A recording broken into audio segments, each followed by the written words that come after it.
Trepanning, drilling holes in the skull, 6,500 BCE onwards. For at least 8,000 years, doctors treated headaches, epilepsy, and mental illness with the same solution. Drill a hole in the patient's skull and let whatever was wrong escape through it. Over 1,500 trepanned skulls have been recovered from the Neolithic period alone, spanning Europe, Asia, and the Americas. Many show signs of healing, confirming the patients survived, which raises the question of what they thought about waking up with a hole in their head. The 13th century surgical text Quatuor Magistri recommended the procedure for epileptics so that the humors and air may go out and evaporate. The practice continued into the 18th century. Across cultures, the bone removed from the skull was sometimes kept as an amulet, worn to ward off evil spirits. To be fair, trepanning is still used in modern surgery for genuine neurological emergencies with anesthetic in a hospital. The ancient version involved sharpened flint and considerable optimism. Bloodletting, the cure for everything, 400 BCE to 1900 CE. For over 2,000 years, the treatment for almost any illness was to make you bleed. Headache, bleed. Fever, bleed. Pneumonia, definitely bleed. Jacques Ferrand wrote a book in 1623 recommending bloodletting to the point of heart failure, for emotional distress, literal heart failure. The logic was the humoral theory. Illness was caused by an imbalance of bodily fluids, blood being the dominant one. Remove the blood, restore balance.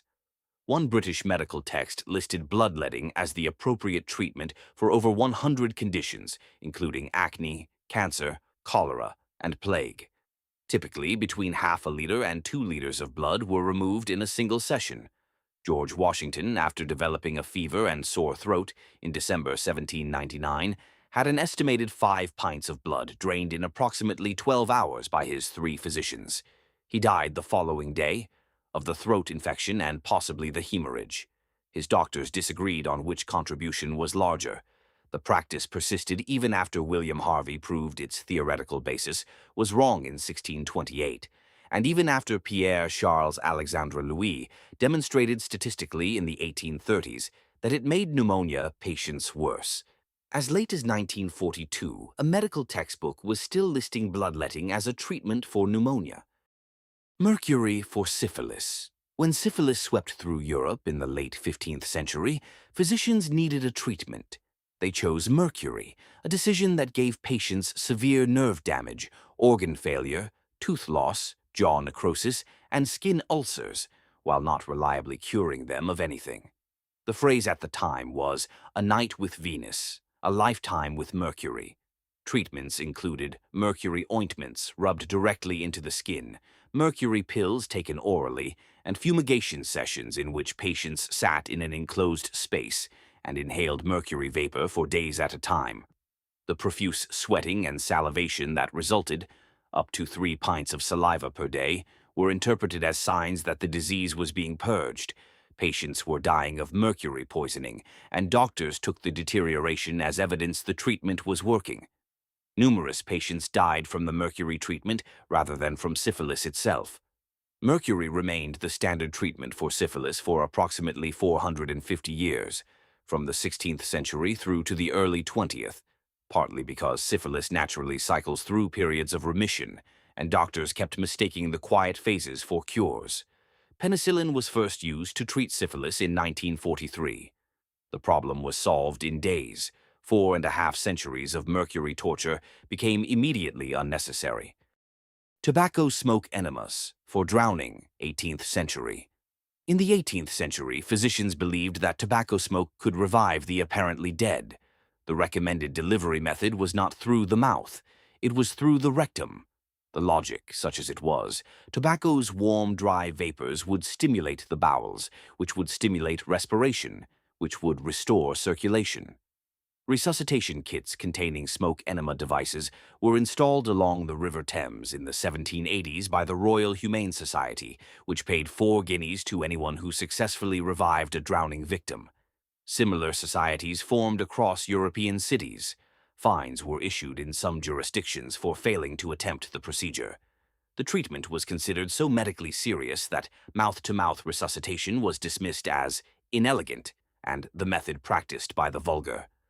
Blowing air into a drowning person's lungs was thought undignified. Blowing smoke into their rectum was standard emergency care. In 1811, the physician Benjamin Brodie demonstrated through animal experiments that nicotine was a cardiac poison capable of stopping the heart entirely. The tobacco smoke enema fell out of medical use shortly afterwards. It is not used today. Heroin, sold by Bayer as a children's cough medicine. In 1897, the pharmaceutical company Bayer had their chemist, Felix Hoffmann, synthesize a new compound from morphine. 11 days earlier, Hoffmann had synthesized aspirin. The new compound was named heroin, derived from the German heroisch, meaning heroic and powerful.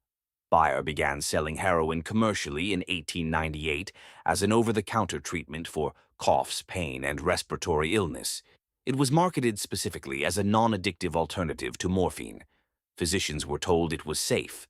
Patients were not warned it was essentially concentrated morphine. It was recommended for tuberculosis patients, for bronchitis, for asthma, and for children's coughs. Addiction followed almost immediately. Patients who stopped feeling their morphine dependency while taking heroin were discovering they had simply acquired a more powerful one. Bayer discontinued heroin sales in the early 1910s as the medical community documented the crisis.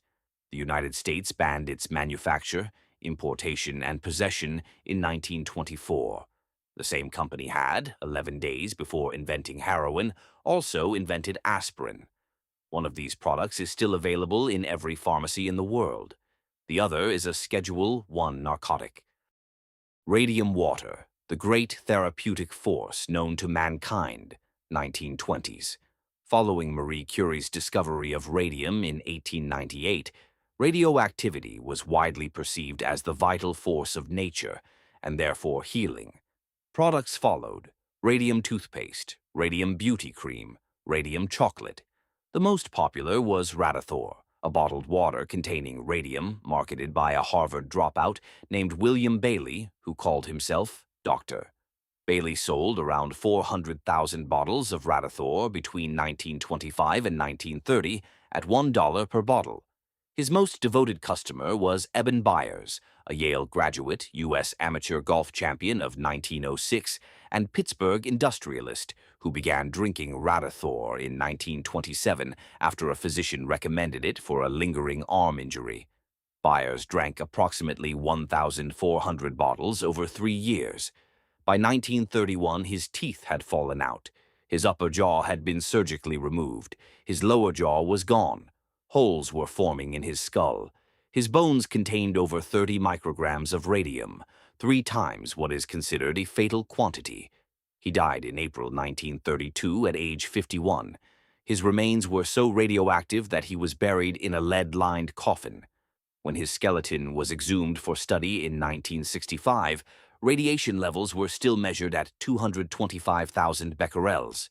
A Wall Street Journal article about the case was headlined, "The radium water worked fine until his jaw came off." Animal dung, applied directly to the wound, Ancient Egypt, 1500 BCE. The Edwin Smith Papyrus, dated to around 1600 BCE and considered the earliest known medical document on surgery, describes genuine, sophisticated treatments for wounds, sutures, bandaging, examination procedures that still resemble modern techniques. The Ebers Papyrus slightly later takes a different approach. Among its prescriptions for wound care is the direct application of animal dung from donkeys, dogs, gazelles, and flies to infected wounds, burns, and surgical incisions. The logic was spiritual and humoral rather than biological. Defecation was associated with expulsion of illness. Applying the products of expulsion would supposedly drive disease out of the wound by association or divine will. Animal feces contain Clostridium tetani, the bacterium responsible for tetanus. A wound that might have healed with rest and basic cleaning became, after this treatment, a potential delivery mechanism for one of the most agonizing infections known to medicine. Tetanus kills by causing the muscles to contract continuously until the patient can no longer breathe. The ancient Egyptians were, in many other respects, advanced practitioners of surgery and medicine. The dung was a specific and catastrophic mistake. Cocaine, Freud's miracle drug, 1880s. In 1884, a 28-year-old Sigmund Freud published a paper called Über Coca, describing cocaine as a miraculous cure for depression, morphine addiction, alcohol addiction, digestive problems, and general exhaustion. He was enthusiastic. He was personally using large amounts of cocaine. He sent supplies to his fiancée.